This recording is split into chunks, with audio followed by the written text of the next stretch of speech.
본 방송에서 제공하는 투자 정보는 투자 판단에 대한 조언입니다. 방송에서 제공하는 주식의 가치, 가격 상승 및 가격 하락에 대해서는 방송사에서 보장하지 않습니다. 네, 안녕하세요. 해외선물 신세계 2부 MC 김은혜입니다. 자, 1부에 이어서 2부 여러분들에게 전달을 해드릴 해외선물 전략과 시장에 대해서 꼼꼼하게 분석을 도와드리는 프로그램인데요. 자, 신세계 지금 자막 아래 나가고 있죠. 신세계 프로그램 무료로 다운로드 받으실 수 있는 방법 바로 안내 도와드리고 있습니다.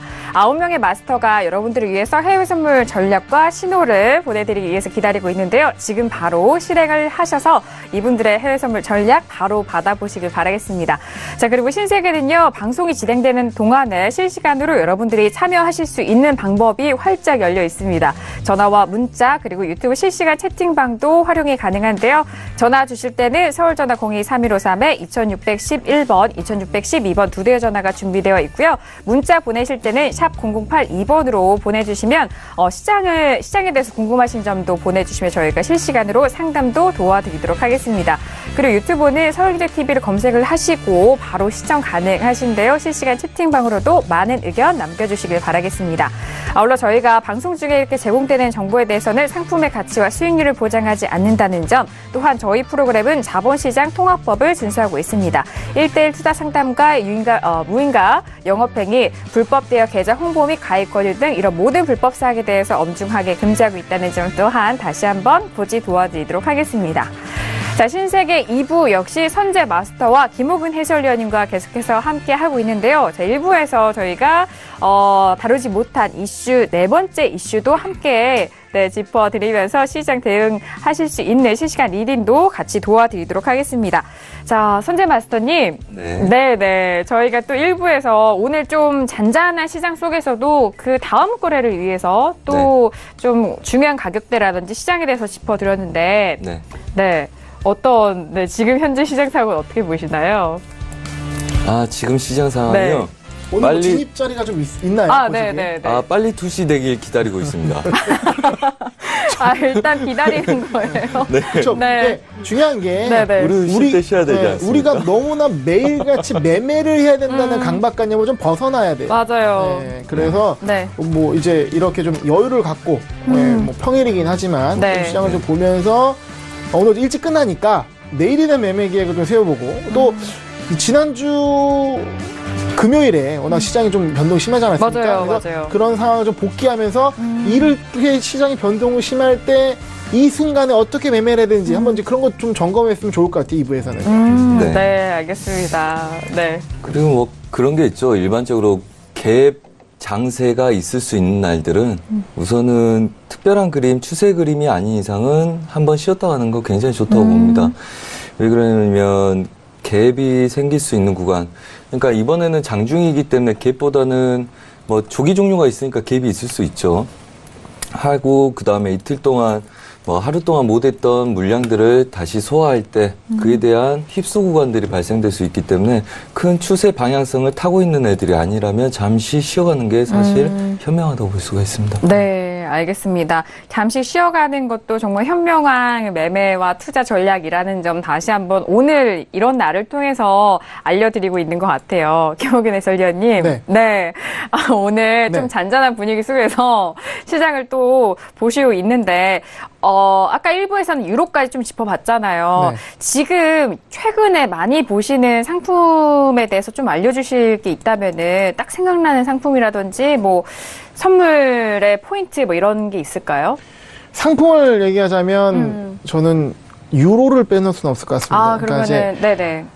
워낙 저도 이제 개인적으로 거래하면서 고생했던 종목이기도 하고, 예상 밖에 너무나 지금 이제 강한 슈팅을 했었기 때문에 어려움을 느끼면서 좀, 제가 매매에 대해서 시장에 대해서 다시 되돌아볼 수 있는 계기를 줬던 게 최근의 유로의 모습이거든요. 그럼 이제 마지막으로 그냥 제가 이제 유로에 대한 그 중요한 부분, 오늘 이제 시청자분께 꼭 말씀드리고 싶은 거는 유로가 어려운 이유를 얘기 드리면, 일단 진짜 이제 최근에 유로가 1.2를 돌파했을 때, 그러니까 이게 1점이라는 게 1.1을 이제 돌파할 수도 있다라고 했는데 실제 한번 1.9까지 갔다가 좀 쭉 밀렸다가 최근 잭슨홀 이후에 갑자기 그냥 뭐 준비도 없이 1.1을 찍었단 말이에요. 네네, 그리고 1.1을 맞아요. 돌파하면서 1.28까지, 그러니까 1.208까지 갔어요. 한 번에. 네네. 그러면, 그러고 나서, 그러면 이제 1.2가 넘어가게 되면, 아, 이제 굉장히 큰 상승으로 갔구나. 그럼 1.1이라는 게 돌파됐구나. 그러면 사람들이 이제,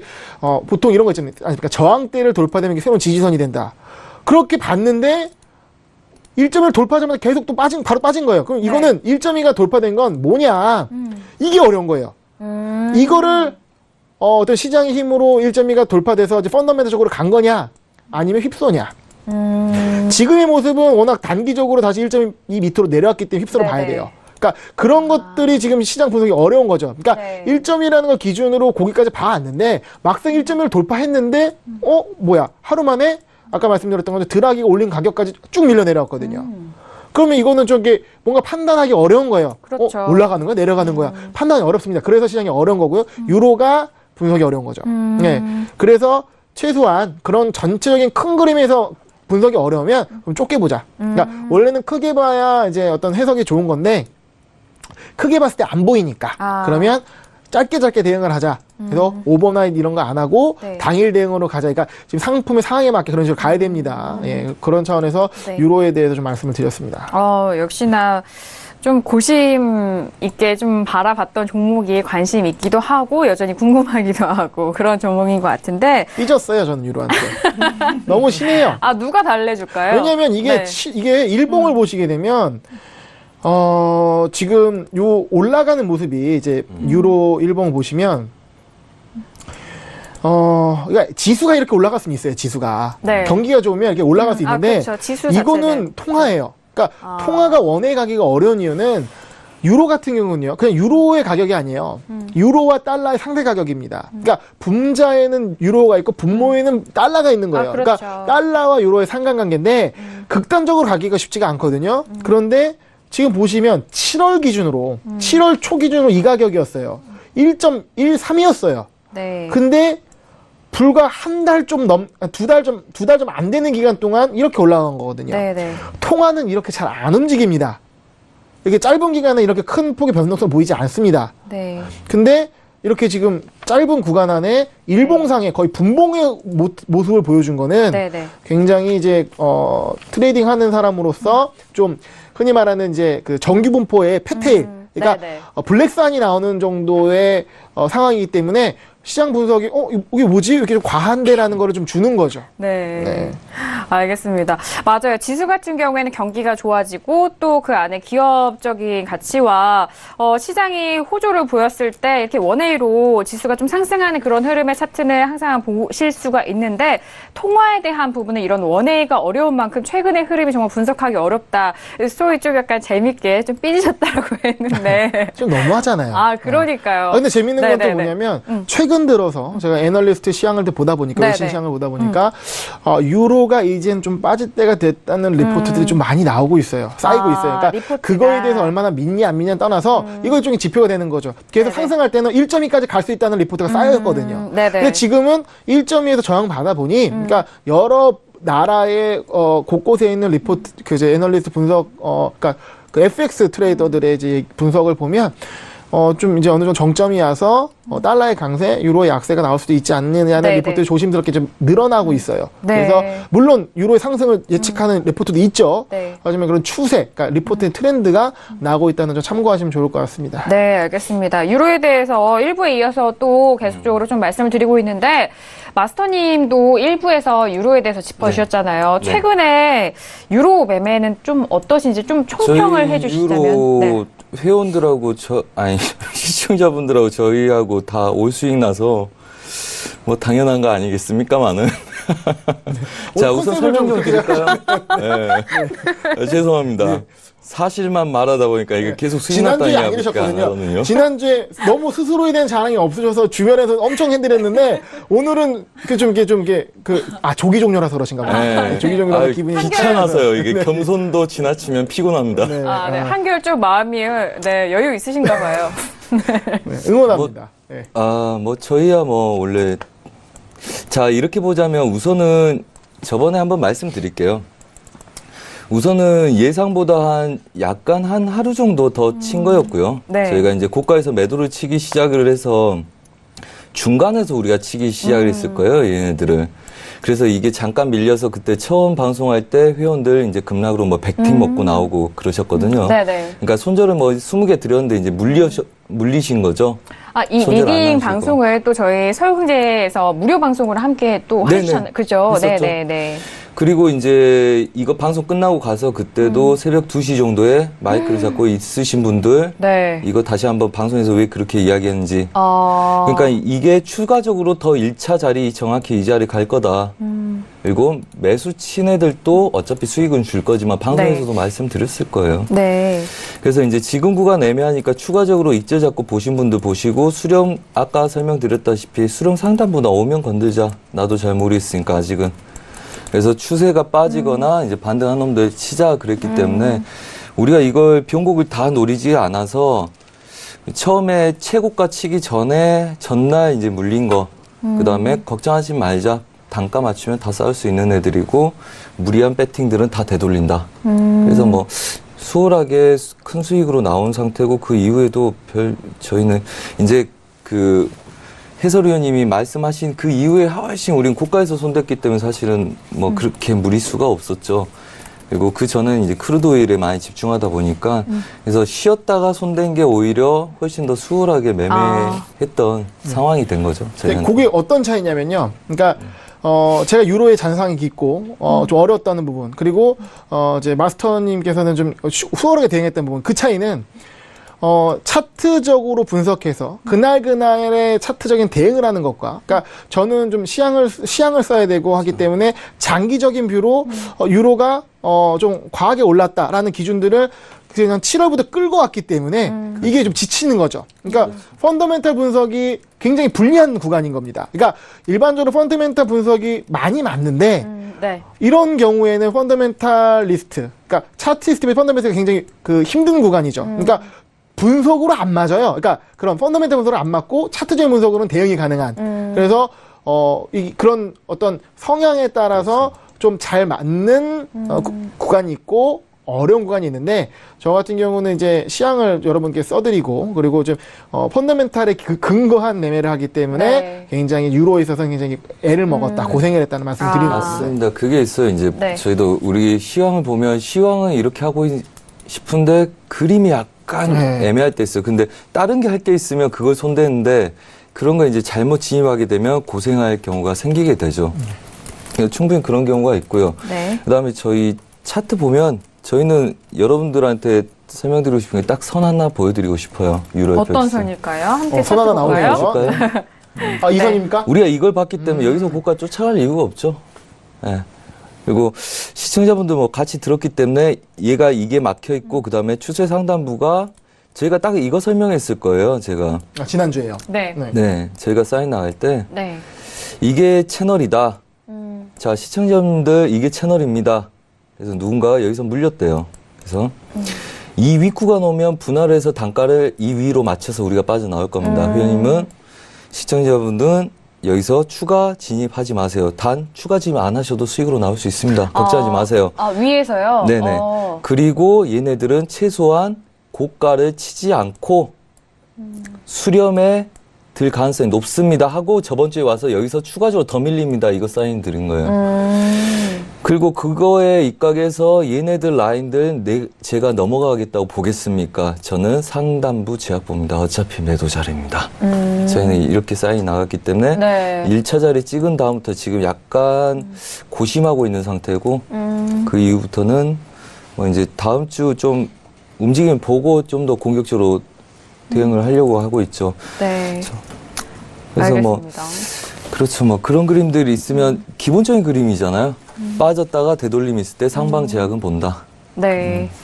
이제 유로에 대해서는 또 아무래도 ECB 회의가 있기 때문에 그 부분을 앞두고도 또 관심이 쏠리는 종목이 아닐까 싶어요. 두 분께 좀 마지막으로 유로에 대해서 정리를 해보고 싶은 게 ECB 회의 전후에 대한 그런 시나리오라고나 할까요? 가격적인 그런 전략이라든지 흐름에 대해서 두 분이 각기 생각하고 계시는 그 부분에 대해서 함께 나눠보고 싶거든요. 네. 먼저 김호근 해설위원님. 네. 저는 간단히 분석하고 싶습니다. 네. 이제 뭐 ECB에서 드라기 총재가 어떻게 말할지 모릅니다. 이제 어쨌든 지금 네. 구간은 유로에 있어서도 어떤 펀더멘탈 분석이 어렵기 때문에 저도 이제 어떤 가격대 대응 좀 차트적인 대응을 하는 게 좋다고 보여지고요. 그리고 아까 말씀드렸던 가격대 있잖아요. 1.1890이 드라기 ECB 그리고 ECB가 중요한 게 아닙니다. 이어지는 기자회견에서 이 가격대를 상방에 있냐 하방에 있냐를 기준으로 매수와 매도 대응하시면 될 것 같습니다. 네, 알겠습니다. 목요일에 ECB 회의가 있는데요. 네, 마스터님께 또 의견 들어볼까요? 뭐 우선은 지금 물가 상승률에 대해서 저희가 한번 네. 이야기한 적 있죠. 근데 대다수 못 미치고 있기 때문에 굉장히 드라기 총재 연설 자체도 본인도 좀 곤욕스럽지 않을까 싶긴 해요. 네. 그래서 뭐 결론은 어차피 나와봐야겠지만 시장은 어떻게 됐든 여기서 추가적인 고점을 저는 우선은 고점을 높이기가 쉽지 않을 거라고 보고 있고요. 그다음에 고점 테스트가 있으면 분명히 한두 파동 이내에 급락이 올 거다 이렇게 보고 있습니다. 네, 알겠습니다. 두 분에 대한 의견을 좀 마지막으로 정리를 해봤습니다. 자, 이어서 저희가 1부에서 못했던 크루드오일에 대해서 이슈를 좀 점검을 해보도록 하겠습니다. 자, 크루드오일 현재 시세 다시 한번 제가 말씀을 드려볼게요. 지금 크루드오일은요, 47.55달러에서 거래되고 있습니다. 오늘까지 상승으로 마감이 된다면은 3거래 연속 상승으로 마감을 할 텐데요. 자, 들어보도록 하겠습니다. 먼저 들어보고 난 이후에 의견 나눠보도록 할게요. 자, 이거 너무 어렵네요. 그죠? 네. 그림이 네, 들어보도록 자, 하겠습니다. 준비되셨나요? 네, 뭐 설명은 나중에 하면 되니까. 네. 하나, 둘, 셋. 고심을 하셔서 다운을 주셨고요. 저와 김호균 해설위원님은 업을 들었습니다. 자, 이전에 제가 좀 로이터 통신에서 나온 좀 이슈를 확인을 해 보도록 하겠습니다. 월요일 기준으로 가솔린 가격이 지금 급락을 하고 있다고 하는데요. 이유는 정제소가 재가동되는 허리케인 하비로 인한 이 수급 우려가 해소됐기 때문이다라는 그런 뉴스도 들려오고 있고요. 그리고 또 크루드 오일뿐만 아니라 WTI뿐만 아니라 브렌트유 선물 역시 하락을 했는데 이 원인에 대해서는 북한이 핵실험을 강행을 하면서 투자 심리가 안전자산 쪽으로, 이제 상품에서 또 안전자산 쪽으로 몰리기 때문이다라는 이런 유동성에 대한 부분도 짚어준 기세가 있습니다. 그래서 WTI 이제 크루드 오일에 대해서는 47.42까지 13센트가량 상승을 했고 그에 대한 연유에 대한 부분은 뭐 북한의 핵실험이라든지 위에 뭐 합의에 대한 부분이다라고 또 로이터에서 이런 뉴스들이 나왔네요. 자, 이렇게 이제 상품에서 또 안전자산 쪽으로 이동을 하면서 금에 조금 더 베팅이 늘어난다라는 그런 뉴스들도 많이 나오고 있는데 일단 김호균 해설위원님 저와 함께 업을 두셨잖아요. 네. 네, 앵커님과 함께 업을 들었습니다. 네. 지금 외신 되게 좋은 얘기 많이 해주셨는데요. 네. 굉장히 예리하세요. 우리 캐스터를 네. 위협하는 외신에 대한 픽업 능력이 대단하신데. 방금 멘트 지우겠습니다. 네. 네. 일단은 지금 보면 재밌는 것도 보여드릴게요. 아까 보여드린 것처럼. 네. 재밌는 거 두 번째. 네, 재밌는 거 보여드릴게요. 그러니까 지금 그러니까 저는 업을 했는데 네. 업을 했던 이유도 말씀드리면, 네. 자, 우리가 지난주 이맘때 월요일이죠. 28일. 이때 유가가 쭉 하락하는 걸 봤습니다. 이때 목격을 했습니다. 네네, 근데 이때 목격했죠. 이슈가 뭐였냐? 허리케인 합의에 대한 얘기를 했죠. 그러니까 허리케인 합의 피해가 굉장히 클 것이다로 예상하면서 그 주말에 굉장히 우려되는 상황이 나오면서 그럼 원유 그 정제소에 대한 그 다 셧다운되고 그러면 유가가 급등할 것이 아니냐? 그러면 개장하자마자 매수해야 되는 거 아니냐라고 생각을 했는데 막상 네. 개장해보니 오히려 유가가 밀렸어요. 맞아요. 밀리고 네, 기억납니다. 오히려 그 자정무렵해가지고 쭉 빠졌거든요. 쭉 빠지고 가다가 최근에서야 상승을 해서 현재 47달러 위에 지금 안착을 한 모습입니다. 근데 아까 좋은 얘기, 개솔린 얘기를 하셨어요. 정작 이때 움직인 개솔린이었습니다. 그러니까 우리가 이 28일 기점으로 가격이 오를 거라고 예상했던 원유가 아니라 개솔린이 그 시점 기준으로 크게 상승을 했고, 말씀하신 대로 지금 정제가 돌았기 때문에 일봉상으로 이때 굉장히 강한 양봉들이 나왔다가 그것을 좀 되돌리는 모습이 나온 거거든요. 네네. 그러면 전 이걸 통해서 이런 얘기를 드리고 싶습니다. 모든 답은 시장에 있다. 우리가 예상을 했잖아요. 허리케인 하비 이슈로 인해서 유가가 상승할 것이다로 예상을 했지만 시장은 그렇게 움직이지 않았습니다. 반대로 움직였죠, 오히려. 하락을 해줬죠. 네. 하락을 했고 빠지다가 그 뒤에야 반등을 하고 움직였습니다. 그러니까 시장 예상과 다르게, 그러니까 투자자 예상과 다르게 시장은 냉정하게 반응을 했고요. 네. 그러면 지금 이 상황에서 우리는 이런 생각을 합니다. 북핵 이슈가 터졌고 위험하기 때문에 이런 크루돌 같은 위험 자산은 하락할 것이다 예상하지만 시장은 하락하지 않았습니다. 네. 그러면 시장대로 보는 거죠. 따라가는 거죠. 네, 팔로우를 하는 거고요. 그래서 47이 깨지지 않는 현재 상황에서는 올라가고 있으니 네. 매수로 보겠다라고 기준을 정하는 거죠. 그러니까 네. 상승의 여러 가지 이유를 댈 수 있지만 반대로 생각해서 상승을 하고 있으니 상승하나 보다라고 생각하는 것도 요즘 같은 시장에서는 더 맞을 수 있다고 생각을 해봅니다. 네, 맞아요. 저도 이전에 좀 박스권 그 밴드 안에서 움직일 때가 있었잖아요. 이렇게 큰 추세를 아래로 위로 나오기 전에.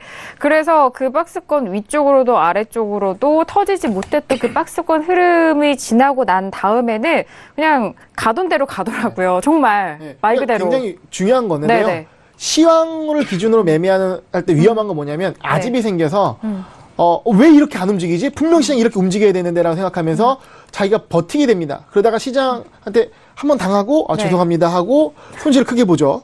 예.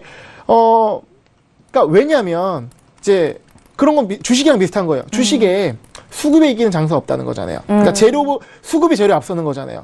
아무리 좋은 재료, 펀더멘탈이 있다 하더라도 아니 사람들이 매수하고 그러니까 메이저들이 매수하면 올라가는 겁니다. 네네. 네, 그거는 장기적으로는 펀더멘탈을 수급이 이기지만 단기적으로는 무조건 수급이 재료 이기게 됐습니다. 네. 그래서 80% 이상은 재료, 펀더멘탈 분석에서 움직이지만 그렇지 않는 구간이 있습니다. 그럴 때 어떤 시장에 너무 집착한 나머지 이거 왜 올라야 되는데 안 올려? 버티다 보면 크게 다칠 수가 있기 때문에 내가 시장을 예측했지만 시장을 분석했지만 틀렸을 때 틀렸으면 인정하는 자리를 꼭 두고 지켜야 되는 게 굉장히 중요합니다. 네, 손절가 이렇게 말씀을 하시면은 또 투자자분들은 내가 뭔가 실패에 좀 무게를 많이 두세요. 그건 좋은 손절이라 그래요. 그러니까요. 내가 원칙을 지켜서 네. 본 손절은 좋은 손실이기 때문에 그럼요. 그거는 약입니다. 네. 그래야 좋은 수익도 얻을 수 있는 거고요. 원칙을 지키지 않은 수익은 나쁜 수익이라고 해도 상관없습니다. 네, 과정이 좀 합리적이어야 네, 된다는 그러면 말이죠. 중구난방으로 내가 원칙을 지킬 수가 없어요. 그런 수익이 쌓였을 경우는. 네. 네. 아니, 마무리하실 줄 알았어요. 여기 예를 하나 더 드려볼게요. 네네, 그래서 어떤 요즘 예인가요? 최근에 이제 그 어떤 영수증 관련돼서 그러니까 이제 시청자들이 영수증을 분석해주면서 역시 꽂혔어. 네. 칭찬해드리고 좀 이제 뭐라고 이제 꾸짖기도 하고 그러잖아요. 거기서 중요한 건 소비를 얘기하죠. 그러니까 네. 근데 모든 소비가 나쁜 소비는 아닙니다. 좋은 소비가 있어요. 그러니까 네. great 할 수 있는 소비가 있기 때문에 우리가 매매도 great 할 수 있는 매매를 해야 되는 거죠. 네네. 그래서 great 할 수 있는 손실이 있습니다. 예. 네, 알겠습니다. 다 알아들으셨을 겁니다. 너무. 네. 아, 그래가지고 이렇게요. 아시는 분들은 빵빵 터질 거거든요. 지금. 그래요? 예, 지금 시청자분들이 이제 방청객이 없어서 그렇지 빵빵 터지는 멘트입니다. 저와 마스터님 지금 안 터져서 살짝 서운해 하시는 것 같아요. 예, 안 듣고 계세요. 예, 그러니까 트렌드를 아니에요. 민감하지 않으신 거거든요. 한 달에 예. 2번 마트장을 봐라. 네. 네, 알죠. 네. 네, 마스터님. 네, 지금 크루도일에 대해서 결정하기 전에도 너무 어렵다고 하셨고. 네. 그래서 더 궁금해요.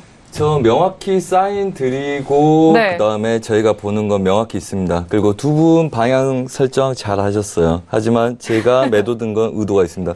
먼저 차트 네. 먼저 보시죠. 네, 보시죠. 자, 저번 주에 저희가 46불대 지지력의 얘네들 매수를 제가 드렸습니다. 그러니까 생방송에서만 한 게 아니라 저희가 사인을 이렇게 드렸어요. 제가 그때 뭐라 그랬냐면 46불 지지력 매수 싸움한다. 위아래 흔들 수는 있다. 하지만 47.50까지 매수 본다. 그 총 제가 계약수를 여기서 저희가 이렇게 봤어요. 그날 이제 수익이 딱 났잖아요. 방송 끝나고 나서. 예. 그래서 제가 이거 오버해도 됩니까, 대표님? 이렇게 갈 겁니다. 근데 밑에 떨어지면 45불대인데 분할 하나 대비하시면 되지 않을까? 우리가 이걸 익절 잡고 자기에는 수익 구간이 너무 짧을 것 같은데요. 3, 40만 밖에 안 되는데. 오케이. 안 해도 47.50대 안 가면 제가 익절 안 들어가겠습니다 하고 제가 20계약을 넣었어요. 20계약이요? 네. 그래서 자고 일어나니까 아침에 지니까 근처에 와 있더라고요. 자, 분할에 들어가실 분들 들어가시고 하지 마실 분들은 그냥 갖고 계시면 됩니다. 47.50 안 가면 익절 안 들어갑니다. 그날 끌고 가서 47을 찍으니까 50 찍었다고 봅시다. 도망 나오게. 이러고 이제 마무리를 하고 그 다음에 매도로 46.50까지 떨어지니까 여기서 다시 매수 잡아라. 그리고 오늘 뭘 드렸죠? 미장 전까지 40 위에서 매도를 쳐서 47.20 보합 구간 보고 초보는 아예 안 잡힐 생각하고 아래쪽에서만 대기하라. 그리고 추세는 매수다. 단 오늘 추세 저항들이 있으니까 오늘 돌파할 걸 볼 수가 없다. 48불 안 차가는 거. 그래서 지금 매도 든 거는 지금 고가를 향해서 가고 있기 때문에 시청자분들이 이 구간 내에서 돌파를 지금 볼까봐 말씀드린 거예요. 지금은 눌림 보는 게 맞습니다. 눌리죠. 눌림. 그래서 추세는 잘 잡으셨다고 말씀드리고 네, 네. 저는 이 말씀 드리려고 네. 매도를 쳤고 우리가 보는 건 위아래 휩쓸 없이 싹 긁어 먹었다. 다시 한번 강조 드립니다. 오늘 컨셉 제대로 잡았어요. 자, 예. 그리고 박수 쳐드립니다. 예. 아니, 근데 저한테 평이 한 거기 때문에요, 항상. 네. 자, 그리고 이제 롱포는 우선 48.6 중반 자리하고 51점 초반 자리 보는데 얘네들은 아직 시기가 정확하게 결정되어 있는 상태가 아닙니다. 그래서 이 구간대 47.50이 찍은 다음부터는 굉장히 저희가 좀 조심하자고 하고 있어요. 그래서 47.50달러요? 네, 목표가 47.50이었고요. 네, 맞아요. 네. 그래서 정확히 51까지 찍었고 오늘 40대에서 20까지 왔다 갔다 했다가 이러면 얘네들은 한번 눌릴 가능성이 있습니다. 46불 중반까지 우선 가능성이 있고 그 다음에 큰 흐름들 우선 큰 눌림이 있는지 살펴봐야 되는 상황이기 때문에 우선 네. 조심하자는 이야기를 하고 나왔고요. 네. 그래서 오늘 유럽장 스캘핑은 완벽하게 다 전 포지션들 손실 날래야 날 수가 없죠. 그렇죠? 40위에서 매도를 치고 미장에서는 상방 테스트를 약간 열어놓는다. 그래서 네. 완벽하게 다 쳤기 때문에 그렇게 보고 있고 우선은 47.80을 아직은 좀 안 차이가 어려워요. 그래서 지금 구간에서 약간 눌림 보시는 게 낫고요. 네네. 그다음에 장기적으로 보려면 분할되기 안 할 수가 없습니다. 그래서 좀 조심해야 될 상황이라서 네. 우선은 추세 상단부 돌파는 우선 보지 마시고 그리고 나서 지금 이 친구들도 보합권에 위에 아래 휩소 채널 구간 들어간 겁니다. 아까랑 네네. 같은 패턴들이라고 보시면 돼요. 숨은 패턴이죠. 네. 네, 이제 초보가 아무 생각 없이 저걸 보시면 안 되고 그리고 우리가 주력으로 보는 게 이겁니다. 이 점선을 빼고 보면 위아래 갇힌다. 매도에 눌림의 매수다. 이게 그냥 일봉사에서 제가 설명한 거예요. 그리고 지금 보시는 거 매수 잘 봤다고 하시는 게 일봉사의 오늘부터 지지력의 매수 상방 테스트입니다. 일봉이죠? 그렇죠. 네네. 그러면 우선은 47불을 넘어선 게 맞아요. 그렇기 때문에 눌리더라도 거기서 많이 벗어나질 않습니다. 그래서 지금 보자면 중요한 거죠. 도대체 그러면 이 선이 강하냐? 이렇게 해서 이렇게 눌림선이 강하냐, 지금. 아니면, 네. 뭐 갑자기 근데요? 아니요. 저희 갑자기 까먹었어요. 눌림선이 강하냐? 습관성 내 증후군이죠, 이게. 아니요. 저희 이제 방송에 원활한 진행과 이제 소리가 나지 않아가지고. 네, 그렇죠. 네. 네. 아 근데 오늘 마스터님 제 그리고- 마음에 안 드시나? 그래요. 네, 장난이고요. 네. 네, 재밌습니다. 그리고 이제 이 추세를 지지하고 돌파하는 이 상단부 채널 돌파가 유리하냐. 네. 그거 볼 때 장기적으로는 우선은 우리가 매수 쪽 관점을 많이 열고 보고 싶죠. 그리고 저도 그렇게 하고 싶습니다. 그래서 우선 조정 하루 이틀 정도 더 있을 수도 있다는 생각을 갖고 그 다음에 45불 때도 확인할 수 있기 때문에 지금부터는 좀 더 조심합니다. 47.50을 찍는 건 정해져 있고 그 다음에 거기서 어떻게 움직일 거는 시황 타이밍에 결정이 되기 때문에 네. 좀 조심히 본다. 이 관점입니다. 보면 분석이 굉장히 깔끔하거든요. 예, 아. 딱 명쾌하게 이제 이 선으로 딱 네. 분석을 해주시는데 네. 사실 전 다음 주 이 시간에는 여기 좀 분석한 작도법을 한번 좀 배워봤으면 좋을 것 같아요. 이게 보면서 좀 네. 빠져가면서 듣고 있는데 이게 네. 시청자분들이 어떻게 선을 긋는 그 노하우를 조금 한 30%만 좀 네. 오픈해 주시면. 그렇죠. 이게 작도로 끝난 게 아니라 이 모든 게 수익으로 전환이 됐다는 게 그렇죠. 놀랍지 그렇죠. 않습니까? 아니, 우리 선재 마스터님.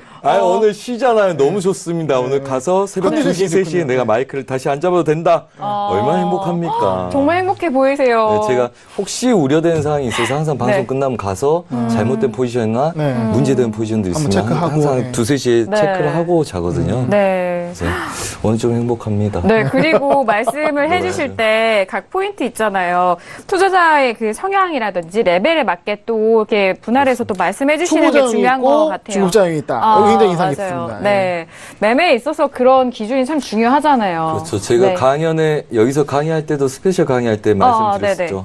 초보는 기다리는 매매, 그다음에 입절 잡는 매매, 뭐 중수는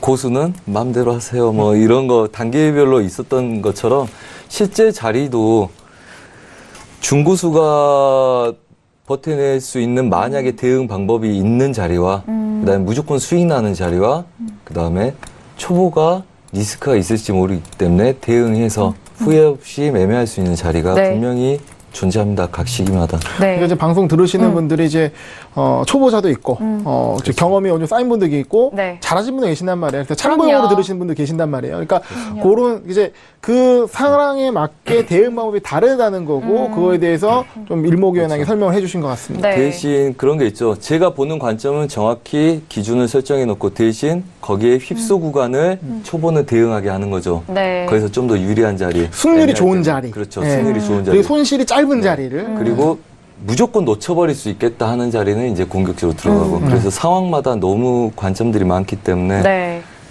기가 빠집니다. 네.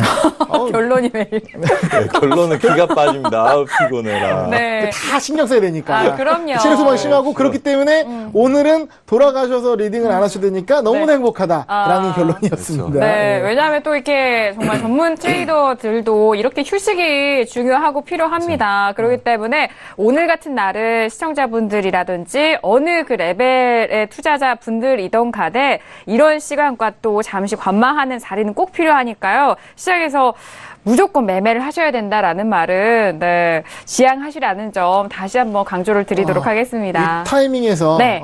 저번 주 제가 3M 얘기했잖아요. 3M 얘기, 3M 그 머니, 네. 마인드, 마인드가 먼저죠. 마인드, 메소드, 머니 이렇게 이제 네, 이런 네. 그 3M 관리법, 네. 알렉산더 엘더의 책에 나오는 내용입니다. 그래서 그 말씀드렸는데 오늘은 이제 다음 단계로 한번 말씀을 드리고 싶은 거는 시청자 여러분들이 이제 이 매매 경험이 쌓이잖아요. 그러니까 구력이라고 하죠. 그러니까 볼 프로 보면 구력 뭐 이런 게 나오잖아요. 네. 네. 그러니까 내가 뭐 매매한 지 1년 됐다, 뭐 5년 됐다, 10년 됐다 이러는데 그 연도가 중요한 게 아닙니다. 그러니까 내가 매매를 하는 그 기간 동안 내가 얼마나 꾸준히 성장하는지, 그러니까 어떤 트레이더가 계단별로, 단계별로 올라가기 때문에 아까 말씀하셨잖아요. 초보자가 있고 중급자가 있고 고급자가 있는 겁니다. 그러니까 단계별로 올라가기 때문에 내가 어느 위치에 있는지, 그리고 내가 매매한 시간이 중요한 게 아니라 이제 그걸 어떻게 그 매매 시간을 보내느냐에 따라서 내가 어느 위치에 있는 거, 뭐 10년을 매매도 초보자인 사람도 있는 거예요. 객관적으로 봤을 때. 네네. 그래서 중요한 건 뭐냐면 내가 매매를 그냥 하는 게 중요한 것이 아니라 매매를 통해 성장할 수 있게끔 해야 되거든요. 자, 그 성장하려면 어떻게 되냐? 매매에 대해서 복기를 하셔야 됩니다. 그래서 여러분의 매매에 대해서 기록하고 실수를 체크하고 잘한 부분 체크하면서 원칙을 지켜나가는 매매로 꾸준히 해나가셔야지 그냥 매매 일수만 길어진다고 실력이 느는 게 아니거든요. 그러니까 늘다 하더라도 굉장히 더디게 일어나고 안 좋은 습관이 쌓일 수가 있습니다. 그래서 매매하시는 부분이 해외 선물이라는 가장 변동성이 심하고 레버리지 높은 최고급 단계의 상품을 거래하시는 분으로서 좀 더 체계적이고 분석적인 자신을 돌아보는 부분이 필요한 것이고요. 그래서 매매를 이제 하시는 게 중요한 게 아니라 돌아보면서 체크하면서 실력이 성장할 수 있게끔 관리하는 게 상당히 중요하다라고 말씀을 드리겠습니다. 네, 오늘 뼈와 살이 되는 말씀과 실시간 리딩도 함께하고 있는 신세계 2부 지금 함께하고 계십니다. 아니 이게 그냥 네네. 책을 들어서 네. 책 보고 얘기 드린 게 아니라요. 제가 최근에 유로로 크게 깨지면서 책을 찾아보면서 눈물을 흘리면서 네. 아 이것이 그러니까 저도 이게 부끄러운 거죠. 그러니까 제가 이런 방송에서 이런 말을 하는 사람으로서 네, 또 네. 한 번 네, 실수를 했구나라는 네, 걸 반성하면서 진짜 원칙과 어떤 진짜 실력이 늘어날 수 있는 매매에 대해서 다시 한번 살펴보게 되거든요. 네. 근데 이제 저는 그래도 부끄럽기도 하면서도 당당히 말씀드릴 수 있는 게 뭐냐면 파생인들에 있어서 가장 최고의 성인, 그러니까 주식에서 최고의 성인 워렌 버핏 할아버지, 예. 파생의 최고의 성인은 우리 제시 리버모어라고 뽑습니다. 많은 파생 트레이더들은 공통적으로 얘기를 할 거예요. 근데 제시 리버모어도요, 자신의 매매 기법이 완성되고 나서도 2번 파산을 했거든요. 그러니까 그만큼 매매 기법의 완성이 중요한 게 아니라 그거를 관리하고 심리를 어떻게 관리하는 게 굉장히 중요한데, 그런 차원에서 시청자분들께서도 그러한 이제 시행착오를 줄이면서 매매 실력이 늘어날 수 있게끔 그런 의미에서 네. 해외 선물의 신세계 정말 집중해서 네. 메모하시면서 시청하시면 좋을 것 같습니다. 제가 여기서 한 말씀 드리고 싶어요. 네. 김호균 해설위원님. 네. Great. 그래. 네. 하시라고 좀 네. 한번 던져놨는데 다시 한번 해주시죠. 시행착오 그레이트. 예. 네네. 좋은 손실. 예. 네. 네. 예. 성장할 수 있는. 왜? 제가 네. 제 스스로 칭찬을 못해요. 예. 그래요? 예. 알겠습니다. 자, 이렇게 다양한 방송에 대해서 또 내용에 대해서 자신의 경험담들도 또 여러분들 도움이 되시라고 이렇게 풀어드렸는데 많은 도움이 되셨길 바라겠습니다. 자, 크루도일에 대해서 지난 1부에 이어서 4번째 이슈로 저희가 점검을 해드렸는데 앞서서 제가 외신에 대한 내용 전달을 해드렸죠. 로이터 통신에서 이제 유동성에 대한 부분이 이런 상품에서 안전자산 쪽으로 이동하고 있다라는 그런 부분에서 금에 대해서 저희가 좀 말씀을 드렸는데 금에 대한 부분도 두 분과 함께 좀 이야기를 나눠보고 싶어요. 아무래도 북핵 리스크가 계속적으로 발발을 하다 보니까 이런 글로벌 자금이 전통적인 이런 안전자산인 금 쪽으로 이동하는 것인지 아니면 이 유동성이 어떤 연유에서 금 쪽으로 이동한다라는 이런 분석들이 끊임없이 나오고 있는지에 대해서 두 분은 어떤 생각을 가지고 있는지 좀 궁금하거든요. 네. 어떤 분부터 말씀해 주실까요? 선재 마스터님? 저부터 말하면 또 차트부터 보겠는데요. 네, 차트 볼까요? 네, 봐주시죠. 네. 자, 저번 주에도 저희가 이제 차트 이야기를 했겠죠. 네. 자, 저번 주에 이렇게 말씀드렸습니다. 제가 매도 사인을 드렸고, 네. 시청자분들이 잘 안 해서 화를 내면서 얘 다 잡으라 했다. 언제 화냈어요? 화내셨더라고요?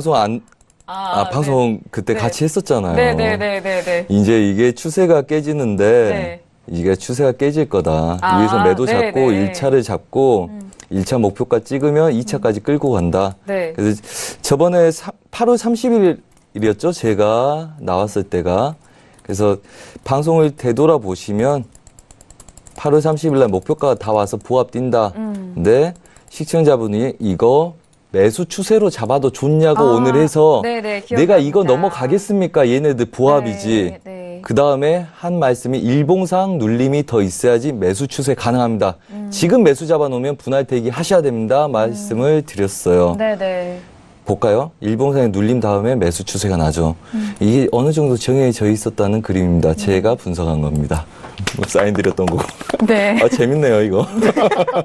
네. 자, 네. 우선은 이게 모든 것이 증거로 남아 있으니까요. 그럼요. 네. 모든 게 증거로 남아있고, 뭐, 이때부터 우리가 이랬죠. 저희가 여기서 매도를 드렸어요. 이거 고가를 넘어갈지인데, 여기서 못 넘어간다. 그때 방송 나와서도 말씀드렸습니다. 그래서 매도에 눌림 매수 돌파를 본다. 그래서 이제 디테일한 거 여기서 저번에 사인 드린 걸 말씀드린 거고요. 그 다음에 이제 추세가 돌파를 했는데, 우선은 일봉상의 그림 한번 보자고요. 네. 일봉상의 채널 상단부입니다. 어떤 이슈가 터지든지 저희는 이 부분에서 다시 한번 매도 관점을 돌려서 볼 거예요. 물론 롱포로 보지는 않습니다. 제일 처음에 눌림에서 데일리 관점은 굉장히 롱포겠죠. 하지만 우선 이 구간에서는 롱포라는 거는 길게 먹는 롱포는 아니라는 거예요. 네. 우선 아직은 모르겠으니까. 네. 하지만 2016년 11월 달에 고가이자 채널 상단부에 맞닿는 이 구간에서는 저희는 매도 한번 돌려서 볼 생각이고요. 그 다음에 그 시기에 기술적인 분석이 맞는다면 걔네들은 목표를 설정해서 때릴 생각을 하고 있습니다. 네, 알겠습니다. 해설위원님 의견도 들어볼까요? 골드 분석이죠? 네. 재밌는 것들만 보여드릴게요. 자, 김우균 해설위원님의 자, 재미난 것 3. 네네. 골드는 말입니다. 네네. 저는 그렇게 생각해요. 데이 트레이딩에 적합하지 않은 종목이다. 네. 크루드오일 같은 경우는 당일 매매가 좋아요. 변동성이 좋고 네. 먹을 자리가 많습니다. 하지만 골드는 특히 초보자가 데이 트레이딩하기 굉장히 위험하다. 그러니까 가격 변동이 예측 못하는 타이밍이 나와요. 그러니까 분석이 어렵다는 거죠. 근데 골드를 분석에 좋은 구간이 있습니다. 일봉입니다. 일봉상으로는 유의미한 가격 분석이 가능해요.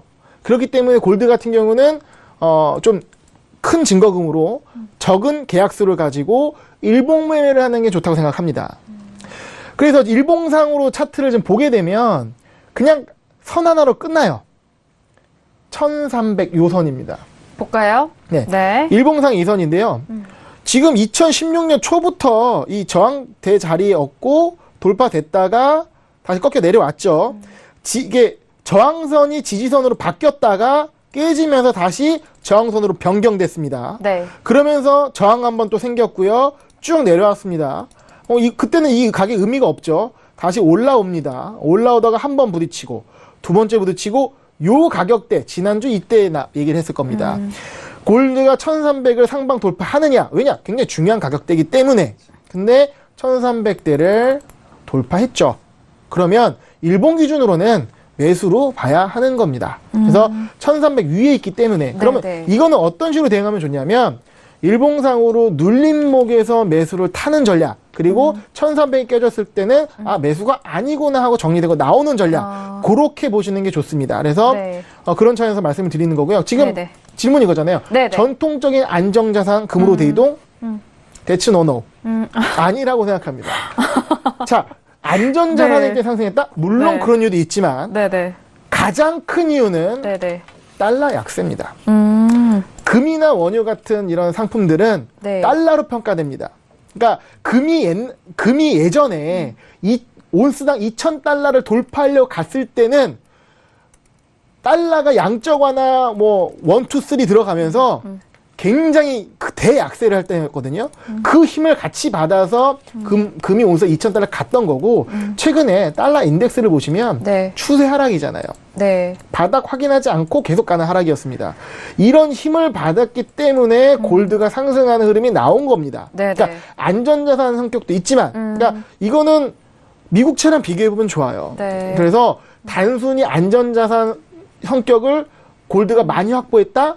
그거보다는 달러 약세 영향을 고려해야 된다라고 말씀드리겠습니다. 네.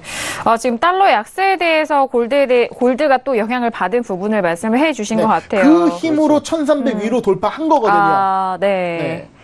알겠습니다. 그러면 1300달러를 좀 지지선으로 보고 그 네. 이상을 좀 보시는 것 같은데 네. 그 이상 뭐 전후 가격대인데 그러다 저항 가격대는 어떻게 보세요? 그러니까 1300인 거죠. 그러니까 1300 지지와 1300을 저항. 기준으로 두고 네네. 굉장히 중요한, 자, 일봉 보시면 네네. 이 1300 가격대가 얼마나 중요한 가격대입니까? 이게 2016년 초부터 해가지고 저항 자리였다가 지지 자리에 바뀌었고요. 네. 다시 깨지면서 저항 자리 됐어요. 저항 세 번 맞았죠. 네. 네 번째 때 돌파됐습니다.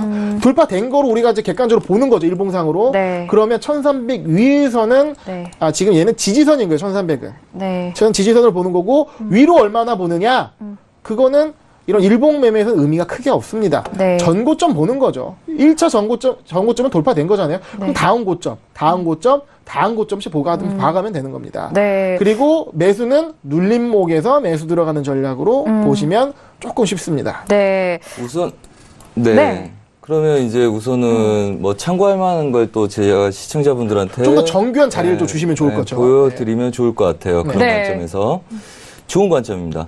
자, 한번 차트 보겠습니다. 네. 자, 우선은 방금 말씀하신 게 이 이야기예요. 그 힘으로 이 추세를 뚫었다는 겁니다. 추세 뚫렸죠.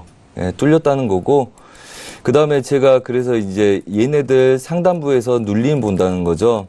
이제 그 눌림이라는 게 이제 차익 매물도 나온 거. 그래서 이미 가장 중요한 거는 말씀하셨다시피 이게 뚫렸다는 거예요. 그죠. 달러가 앞으로 지속적으로 약세를 띌 수 있기 때문에 안전자산 중에서 비중이 달러 쪽으로 쏠린다. 그냥 쉽게 뭐 그렇게 보셔도 되고요.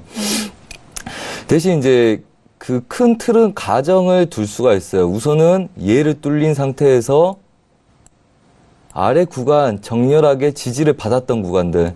자, 여기서 급등이 저항 지지 라인들 있죠. 이 구간들 깨지 않는단 말이에요. 얘를 돌파했다고 인정하는 거예요. 인정을 해서 돌파한 애들이 눌림이 와요. 그리고 그 구간들 의미 있는 새 꼭지점들이 형성이 됩니다. 그리고 이 근처 오면서부터 이제 하단 경직이 생기죠. 굉장히 조심스럽다는 건 말이에요. 골드가 저 아래자리 과연 깨고 가도 되나? 밑으로 내려가고 있는데 네. 그래서 시황이 이제 바뀌기 시작해서 돌파를 하기 시작을 하죠. 걔도 돌파를 하고 지지력 받고 그 다음에 추세를 깨고 그래서 우선은 장기적으로는 이런 구간까지 가능성을 열고는 봐야 됩니다. 근데 그게 한 2년 걸리지 않겠습니까? 한 1, 2년? 그렇게 보는 거고요. 대신 이제 일봉상에서의 이제 단기 저항점들 과연 매도 눌림 구간들을 어디를 볼 거냐. 그래서 그 기간들이 중요합니다. 지금 구간도 굉장히 중요한 저항점들 아닙니까? 이렇게 보자면. 그렇죠? 자, 이런 구간들 저항점들 보이시죠? 자, 이 라인들 좀 기준으로 크게 봐보겠습니다. 우선 이 기준이 왜 중요합니까? 우선은 누군가가 이걸 많이 보고 우리가 제가 한 10년 동안 이런 기준선에서 죽지 않고 살아남았기 때문에 차익이 나온다는 이야기죠. 일봉상에서의 음봉이 생기는 자리죠.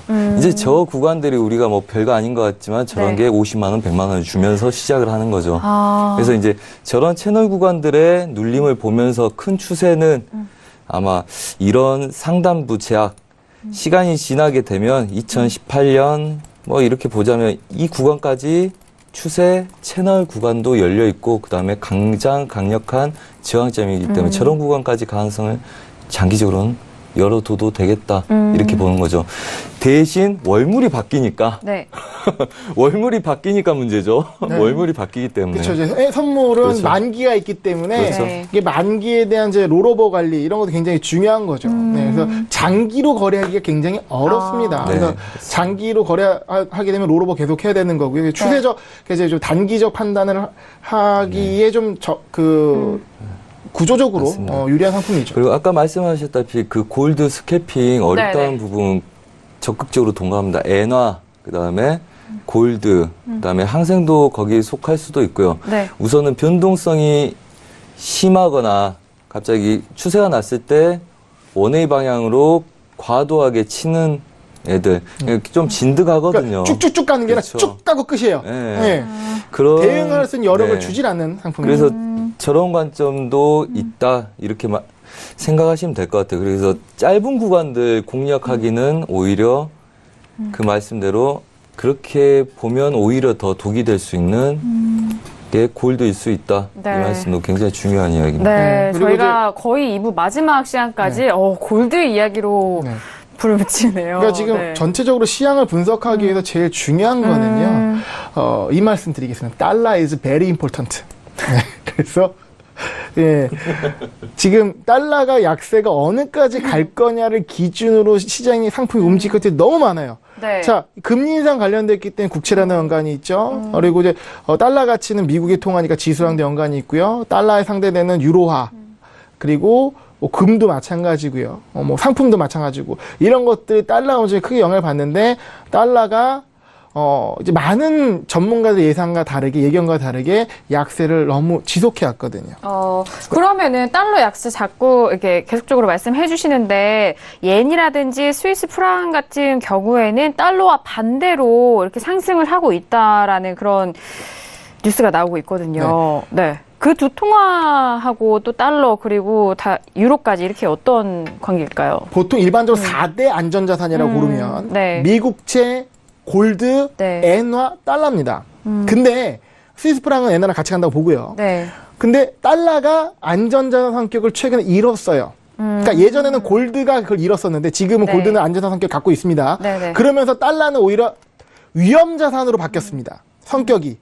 그렇기 때문에 안전자산 선호가 날 때 달러가 상승하지 못하는 겁니다. 오히려 반대로 달러 하락하고 엔화가 올라가고 미국채가 올라가는 흐름이 나오고 있는 거죠. 네.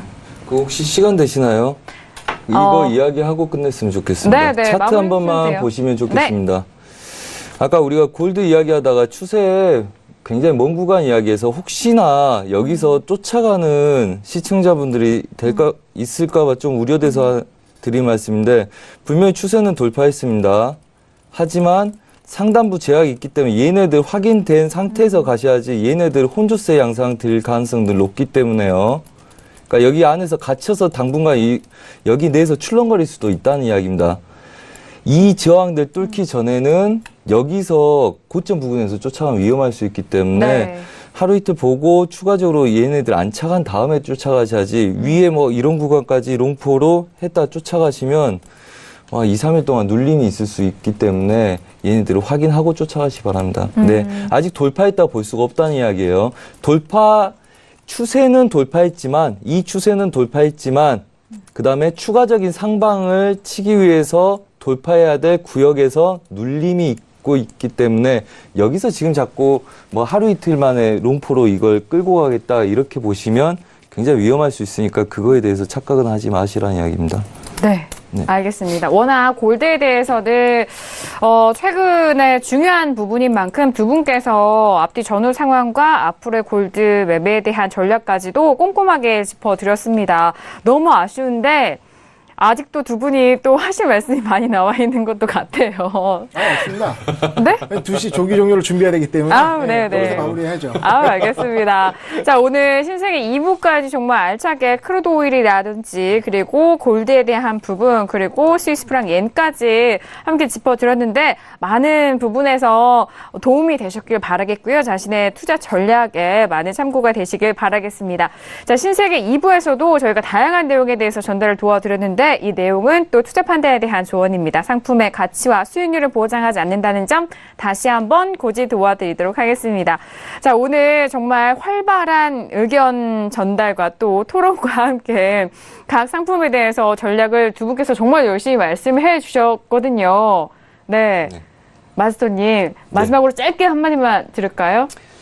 네. 네, 감사합니다. 항상 아까 말씀하셨다시피 네. 매매할 때 항상 고민하시고 의미 있는 매매들 하시기 바라고요.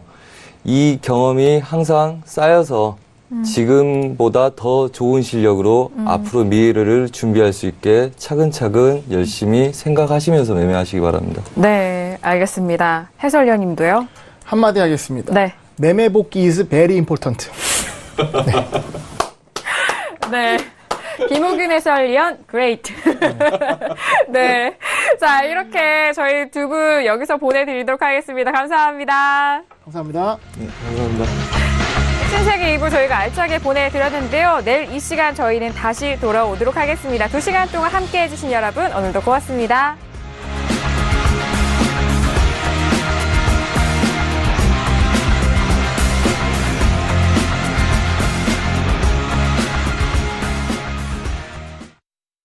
본 방송에서 제공하는 투자 정보는 투자 판단에 대한 조언입니다. 방송에서 제공하는 주식의 가치, 가격 상승 및 가격 하락에 대해서는 방송사에서 보장하지 않습니다.